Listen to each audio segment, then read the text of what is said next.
കോതമംഗലത്ത് 23-കാരി ആത്മഹത്യ ചെയ്ത കേസിൽ പ്രതി റമീസിനു വേണ്ടി പോലീസ് കസ്റ്റഡി അപേക്ഷ സമർപ്പിച്ചു. മൂവാറ്റുപുഴ ഡിവൈഎസ്പിയുടെ നേതൃത്വത്തിലുള്ള പ്രത്യേക സംഘമാണ് കേസിൽ അന്വേഷണം നടത്തുന്നത്. അതേസമയം കേസ് അന്വേഷണം എൻഐഎക്ക് വിടണമെന്നാവശ്യപ്പെട്ട് പെൺകുട്ടിയുടെ മാതാവ് മുഖ്യമന്ത്രിക്കും പോലീസ് മേധാവിക്കും കത്ത് നൽകി. 4 ദിവസത്തേക്ക് പ്രതിയെ കസ്റ്റഡിയിൽ ലഭിക്കണമെന്നാണ് പോലീസ് കോതമംഗലം കോടതിയിൽ ആവശ്യപ്പെട്ടത്. നാളെ കസ്റ്റഡിയിൽ ലഭിക്കുമെന്നാണ് പ്രതീക്ഷ. കസ്റ്റഡിയിൽ ലഭിച്ചാൽ തെളിവ് ശേഖരണം, മൊഴിയെടുപ്പ് അടക്കമുള്ള നടപടികളിലേക്ക് കടക്കും. നിലവിൽ 10 അംഗ സംഘത്തെയാണ് അന്വേഷണത്തിനായി രൂപീകരിച്ചിട്ടുള്ളത്. മൂവാറ്റുപുഴ ഡിവൈഎസ്പി സംഘത്തെ നയിക്കും.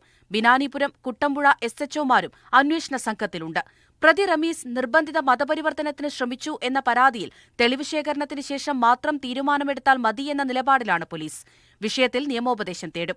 മരിച്ച വിദ്യാർത്ഥിനിയുടെ കുടുംബത്തിന്റെ മൊഴി പോലീസ് രേഖപ്പെടുത്തിയിട്ടുണ്ട്. സുഹൃത്തിന്റെ മൊഴിയും വീണ്ടും രേഖപ്പെടുത്തും. മാതാപിതാക്കളെ കൂടി കേസിൽ പ്രതികളാക്കാനാണ് തീരുമാനം. എന്നാൽ കേസ് ദേശീയ അന്വേഷണ ഏജൻസിയെ ഏൽപ്പിക്കണമെന്നാവശ്യപ്പെട്ട് പെൺകുട്ടിയുടെ മാതാവ് മുഖ്യമന്ത്രിക്കും പോലീസ് മേധാവിക്കും കത്തയച്ചു. മകൾ ആത്മഹത്യ ചെയ്തത് നിർബന്ധിത മതപരിവർത്തന ശ്രമം മൂലമാണ് എന്നാണ് കത്തിൽ പറയുന്നത്. പ്രതിക്കെതിരെ പോലീസ് ദുർബലമായ വകുപ്പുകൾ മാത്രമാണ് ചുമത്തിയിട്ടുള്ളതെന്നും മാതാവ് ആരോപിക്കുന്നു. മീഡിയ 1 ഇടുക്കി.